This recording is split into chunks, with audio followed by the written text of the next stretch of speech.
আসসালামু আলাইকুম দর্শক, এই মুহূর্তে আমরা আছি মানিকগঞ্জ গড়পাড়ার মীরবাড়ি ব্রিজের সামনে।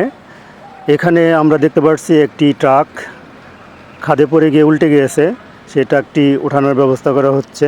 এটা হচ্ছে মানিকগঞ্জ গড়পাড়া এলাকায় মীরবাড়ি ব্রিজে ওঠার আগে একটা রাস্তা আছে, সেটা হচ্ছে আপনার উকিয়ারা থেকে আসছে। সেই রাস্তার ওই মেন রাস্তা ওঠার আগে যে ডালটা, ওই ডালটা অনেক বেশি খাড়া ডাল, এবং কি এই জায়গায় একটা মোড় আছে। ডালটা ওঠার পরে বাম দিকে গাড়ি ওঠে, উঠতে গেলে ওইখানে অনেক থামে থাকতে হয়, বা ওই আগে থেকে একটা প্রস্তুতির ব্যাপার আছে। সেই প্রস্তুতি নিতে সময় দুর্ঘটনাগুলো ঘটে। এখানে জায়গাটা একটু আর একটু চওড়া হলে ভালো হতো, একটু সরু হয়ে গেছে রাস্তাটা, এই কারণে অনেক প্রবলেম হয়। এই পাশ থেকে যখন গাড়ি আসে ওখানে থামতে হয়, বা যদি হঠাৎ না থামে উঠতে যায় তাহলে দেখা যায় এখানে অ্যাক্সিডেন্টটা ঘটে।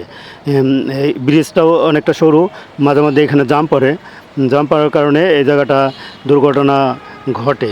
আমরা এদিকে অল্প নিচু জায়গাটা অল্প, কিন্তু ডান পাশে যে খালটা আছে ওখানে পড়ে গেলে গাড়িটা ওঠানো আরও দুষ্কর হয়ে যেত। ওই খালটা অনেক গভীর। অনেক লোকজন এখানে পাশে আসছে। আমরা আসলে মূলত সকালে যখন এই রিক্সা নিয়ে যাচ্ছিলাম তখন দেখতে পেলাম পুলিশের গাড়িটি উঠাচ্ছে।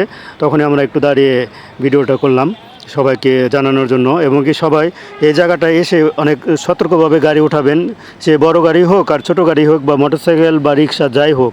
কারণ এই জায়গাটা, এই পাশ থেকে তখন ব্রিজ থেকে কোনো গাড়ি আসে এই গাড়িটা দেখা যায় না, তখন এখানে এসে সাবধানতা অবলম্বন না করলে আপনার দুর্ঘটনাগুলো ঘটে।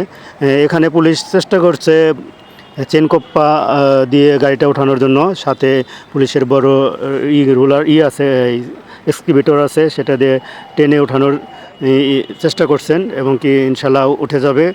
হয়তো বা একটু সময় লাগবে, কারণ এত বড় গাড়িটা ওঠানোটা একটু কষ্ট। সবাই ভালো থাকবেন।